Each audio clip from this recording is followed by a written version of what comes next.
Some were jailed for a year, others were jailed for a decade. No clear reason except political punishment. An example is Barrister Hassan Khan Niazi, Imran Khan's nephew, who was sentenced to 10 years despite minor allegations. This is a purge, it's not justice. It violates Pakistan's own constitution, as I mentioned earlier. It violates international law. Article 14 of the ICCPR demands fair public trials in independent courts. From the US State Department to the EU, to the UK, Human Rights Watch, and the ICJ, the world is united in condemning Pakistan's military trials on civilians. Pakistan's Supreme Court, once a beacon of hope, has wavered under pressure, green-lighting the sham proceedings. And what about the voices that are trying to tell these stories? Freedom of speech in Pakistan is dying. Journalists have been arrested, abducted, tortured, or driven in exile. Dr. Moin Pirzada, one sitting right here. Independent shutdowns and social media blackouts are now a standard tactics to bury dissent. YouTube channels criticizing the government or the establishment vanished overnight. TV anchors are blacklisted if they dare to speak even Imran Khan's name, which is forbidden on national television. I appear on international media myself, but I am not allowed to appear on local media. The consequences of this are deadly. From senior anchors like Arshad Sharif, one of Pakistan's most respected journalists who fled the country under threats for his life and continued reporting from abroad, was assassinated in Kenya. There are many cases of exile of our journalists that are abroad. Either they have to take a sabbatical if they don't toe the line, or they have to take exile. Most recently, a magistrate ordered nearly 30 YouTube channels to shut down simply because they expose the truth. Google wants them to take a legal stay in the High Court, which is not possible for those who are in exile. This visit wasn't just symbolic.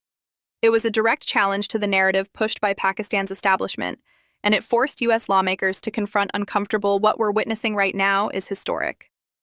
Zulfi Bukhari, a close aide of Imran Khan, has taken the fight directly to the United States Congress. And for the first time, American lawmakers are being confronted with the full truth of what has unfolded in Pakistan. Inside those congressional offices, behind doors where deals are usually made quietly, Bukhari laid out evidence, documents, and testimonies surrounding the political persecution of Imran Khan. He exposed how a democratically elected leader was pushed out, jailed, silenced, and shut out of Pakistan's political process. If they go to Pakistan, we know what torture is coming next. I want to, as this repression continues, the rigging of elections, the capturing the courts, military trials, the silencing of media, it all leads back to one man and one thing: the elephant in the room, former Prime Minister of Pakistan, Imran Khan. Since 2022, he has faced relentless prosecution. Over 200 legal cases he's been charged with. From cases like the Iddat case, which is a ridiculous illegal marriage case, to murder charges, to one that him and his wife, Bushra Imran Khan, have been charged for, the Al-Qadr case. The Al-Qadr case was 190 million pounds, which was a personal settlement between a property developer and the NCA, National Crime Agency of the UK, which then got deposited into the Supreme Court of Pakistan. Nothing to do with our government, nothing to do with Imran Khan. The money was deposited directly there, earning interest. That same property developer developed a university in a trust, which Imran Khan and his wife were trustees of. All have agreed that there's been no financial benefit. In fact, 200 plus students have studied for free. This is the first time in a country where a husband and wife have been imprisoned for giving university level education for free to 200 odd children.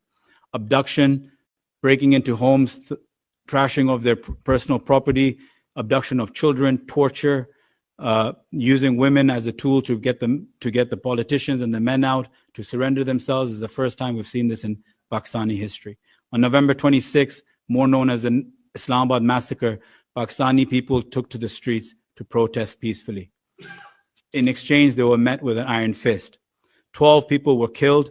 Even a dear colleague of mine, Muhammad Idris, who was my worker and friend, was shot in the stomach and died. The government claimed no casualties and claimed that they didn't use any ammunition. Thanks to international media, BBC, Reuters, and The Independent, they unearthed 12 deaths from that protest itself. As others I know will speak about, and the co-chairs have said, the United Nations Working Group on Arbitrary Detention has declared Imran Khan's imprisonment as illegal and demands an immediate release. Imran Khan remains the most popular figure in Pakistani history and remains the most popular leader of a political party till date. I want to just briefly, just before I conclude, add that Imran Khan and his wife are in solitary confinement for over 23 hours a day. They are in inhumane conditions. Bugs and insects are deliberately released into their cell, which is not even a cell of what one should get when he's a former prime minister legally. Their prisoner rights are abused. They aren't given fresh water, substandard food in 50 degrees temperature. They say that they have some form of cooling, but what they do is they cut off the electricity. Intimidation in front of his wife is done by a supervisor beating up a subordinate in front of her to intimidate her. This is all being done so Imran Khan can see his wife in mental torture and then try to break his will. This is unfortunately not going to happen. Imran Khan, his colleagues that are in prison, from our two-time former Foreign Minister Shah Mahmood Qureshi to our 70-year-old Health Minister Yasmin Rashid, are all facing arbitrary detention for years now.